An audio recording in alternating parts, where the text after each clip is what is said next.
Pandemia eleva a pobreza na América Latina ao nível mais alto nas últimas décadas.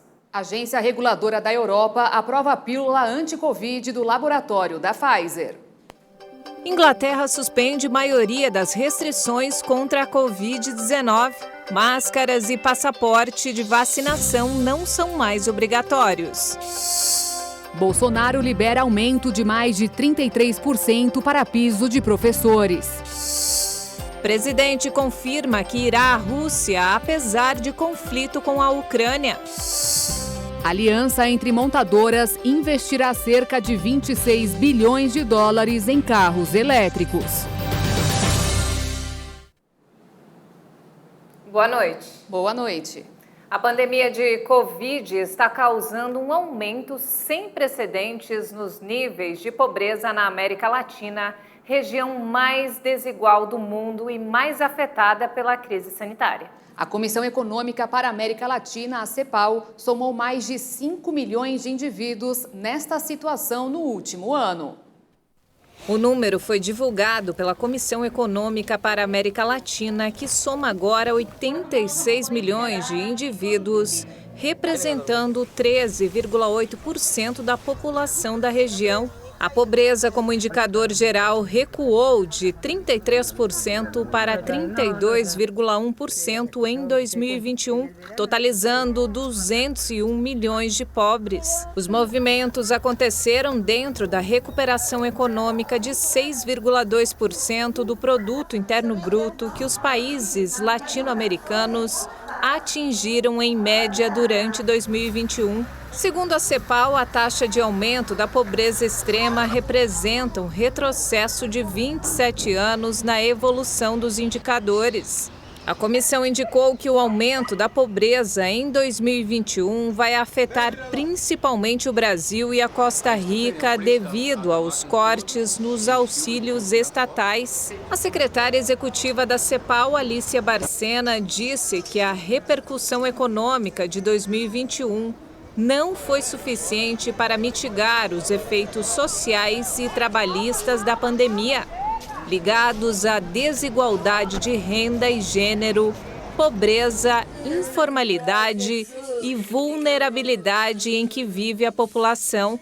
A executiva pediu a manutenção das transferências emergenciais de dinheiro em 2022, ou até que a crise da saúde esteja controlada. Os depósitos foram fundamentais na maioria dos países para manter os níveis de pobreza sob controle. E a Agência Europeia de Medicamentos aprovou a pílula anti-Covid do laboratório da Pfizer, o primeiro tratamento oral contra a Covid-19 autorizado na União Europeia. A EMA recomendou a autorização da pílula Paxlovid para o tratamento da Covid-19 em adultos que não necessitam de suporte respiratório, mas que correm risco de agravamento da doença. Este é o primeiro tratamento antiviral oral para o SARS-CoV-2 a ser autorizado na Europa. Estudos mostraram que o medicamento reduz a hospitalização e a morte em pacientes com risco de Covid grave e também pode ser eficaz contra a variante Ômicron. As pílulas são vistas como um grande passo para acabar com a pandemia, pois podem ser tomadas em casa e não no hospital. Estados Unidos, Canadá e Israel estão entre os poucos países que já deram luz verde ao tratamento da Pfizer. O laboratório Moderna iniciou os testes para uma dose de reforço da vacina contra a variante Ômicron. O anúncio chega depois que suas concorrentes, Pfizer e BioNTech, começaram a fase de testes clínicos para um imunizante também direcionado à nova cepa. Vão participar dos testes 600 adultos.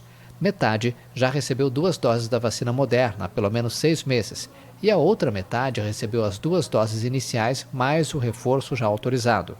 Assim, o reforço voltado para o Ômicron será avaliado tanto como uma terceira quanto uma quarta dose. A empresa também relatou resultados sobre a eficácia de seu reforço geral.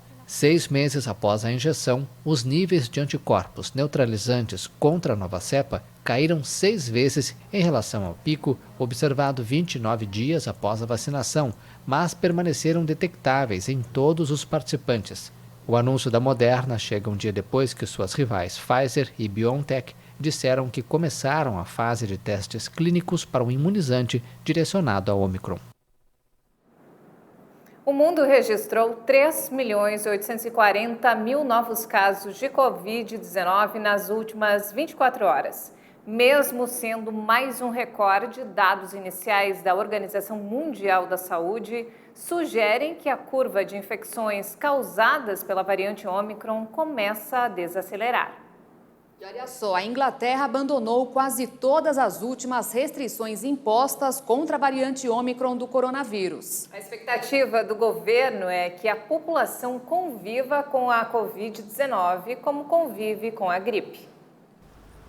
Esta liberdade chega em bom momento para o primeiro-ministro Boris Johnson, mais do que nunca enfraquecido à frente do governo pelo escândalo das festas que violaram as regras anti-Covid. No Twitter, o líder comemorou a retirada das restrições, mas destacou que a pandemia ainda não acabou. Depois de retirar há uma semana a recomendação de trabalho em casa, a Inglaterra se livra agora de outras restrições introduzidas em dezembro. Entre elas está a suspensão da obrigação de usar máscara em ambientes fechados ou locais públicos e do passaporte de vacinação para eventos com grande público. Os moradores de casas de repouso também vão poder receber um número ilimitado de visitantes a partir de segunda-feira. Se testarem positivo para o coronavírus, o isolamento vai durar menos tempo. Em Londres, o uso de máscaras continua sendo obrigatório nos transportes públicos. E algumas redes de lojas e supermercados pediram que os clientes continuem usando o item de proteção nos estabelecimentos. Mais de 30 milhões de doses da Janssen estão sem uso em um depósito aqui em São Paulo. O informe técnico do Ministério da Saúde mostra que dos 41 milhões de doses, cerca de 9 milhões chegaram aos estados e municípios. O informe técnico do Ministério da Saúde esclareceu que das 41 milhões de doses, só 9 milhões e 200 mil chegaram aos estados e municípios. As quase 32 milhões de doses da vacina da Janssen estão guardadas em um galpão do governo em Guarulhos, na Grande São Paulo. Até dezembro de 2021, o Brasil recebeu 38 milhões de doses do imunizante, que faziam parte do contrato assinado em março do ano passado pela Pasta da Saúde, com o laboratório.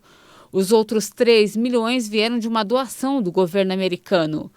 Em nota, o Ministério da Saúde informou que alguns estados solicitaram a suspensão do envio dos imunizantes devido à saturação dos freezers e geladeiras usados para armazenar a vacina. A pasta também informou que as 31 milhões e 700 mil doses estão armazenadas no centro de distribuição e que podem ser prontamente distribuídas quando solicitadas. O Ministério da Saúde disse ainda que criou uma secretaria para coordenar a vacinação e ações contra a pandemia e que já distribuiu mais de 400 milhões de doses. E o presidente Jair Bolsonaro confirmou nesta quinta-feira que vai visitar a Rússia no final de fevereiro. O presidente disse não acreditar que sua visita ao país seja lida como um apoio no impasse entre o país russo e a OTAN. A viagem vai ocorrer em meio à grave crise entre os países ocidentais e Moscou. A Rússia é acusada de preparar uma invasão à Ucrânia. Bolsonaro já havia anunciado em dezembro que aceitou um convite do presidente Vladimir Putin, a quem classificou como conservador. A presidência disse em uma mensagem à agência France Presse que, por enquanto, não tem os detalhes das datas nem da agenda da visita. Segundo a mídia local, a viagem também vai incluir a Hungria por convite do governo do presidente ultraconservador Viktor Orbán, um aliado de Bolsonaro. O vice-presidente Hamilton Mourão admitiu na última segunda-feira que a viagem poderia ser cancelada por conta da grave crise diplomática entre a Rússia e a Ucrânia. Os países ocidentais acusam a Rússia de ter enviado mais de 100 mil soldados para a fronteira com a Ucrânia, preparando-se para uma eventual ofensiva. E agora vamos saber quais são os destaques do estado do Rio de Janeiro. E quem está com a gente aqui no Jornal das 18h30 é o repórter Anderson Nascimento. Boa noite, Anderson. E como vai? Olá, boa noite. Mais uma vez o Rio de Janeiro marca a presença aqui no Jornal das 18h30 e eu trago algumas informações. A primeira delas é sobre saúde. O estado do Rio registra aumento dos casos da Covid-19 entre o público infantil no início deste ano de 2022. O número de crianças com até 9 anos de idade contaminadas pelo novo coronavírus já ultrapassou a marca dos 10 mil. Especialistas afirmam que o aumento se deu pela nova variante Ômicron. É importante ficar atento aos sintomas da nova cepa, mais comuns na garotada, como fadiga, dor de cabeça, perda de apetite e erupções na pele, além dos anteriormente já conhecidos, como temperatura alta, tosse contínua, perda ou alteração do olfato e paladar. Para isso, o secretário municipal de saúde, Daniel Sorans, pediu que os pais levem os filhos para serem vacinados, pois até o momento, apenas 60% dessa faixa etária compareceram aos postos de vacinação. A vacinação contra a Covid-19 em crianças no Rio de Janeiro já está acontecendo, então fique atento ao calendário. Ainda falando sobre crianças, a Secretaria Estadual de Educação abriu hoje, quinta-feira, as inscrições para a segunda fase de pré-matrícula na rede estadual de ensino. Tudo será pelo site matriculafacil.rj.gov.br. Até amanhã, as vagas serão destinadas para aqueles que se inscreveram, mas ainda não foram contemplados. Quem perdeu o prazo ou não confirmou matrícula na primeira fase terá uma nova oportunidade a partir de sábado, às 8 horas da manhã. Todas as inscrições, inclusive as transferências, devem ser feitas pelo site matriculafacil.rj.gov.br. Agora uma boa notícia. A Polícia Federal resgatou 15 girafas que estavam em um resort safari em Mangaratiba, litoral sul do Rio de Janeiro. Tudo começou com uma investigação sobre as mortes de 3 das 18 girafas importadas da África do Sul e que seriam levadas para o Bioparque Zoológico do Rio. Segundo denúncia, as girafas estavam sendo mantidas num galpão dentro do resort Porto Belo e foram encontradas num local com muita sujeira acumulada no chão das baias e até ferimentos nos animais. As girafas apreendidas foram entregues ao Instituto Brasileiro do Meio Ambiente e dos Recursos Naturais Renováveis, IBAMA. 2 homens, representantes do grupo Cataratas, que administra o Bioparque aqui no Rio, também foram levados para a delegacia, mas depois de feita a ocorrência por maus tratos, crime previsto na Lei de Crimes Ambientais, eles foram liberados. Em nota, o Bioparque disse que não houve maus tratos dos animais e que as denúncias são infundadas. Eu fico por aqui e amanhã eu volto com mais notícias do Rio de Janeiro. Ótima quinta-feira para vocês. Muito obrigada, Anderson. Até amanhã. E veja depois do intervalo. TSE pretende coibir o disparo de mensagens em massa no WhatsApp durante o período das eleições federais deste ano. E ainda, a Coreia do Norte retoma testes com armas nucleares de longo alcance. Nós voltamos em instantes. Até já!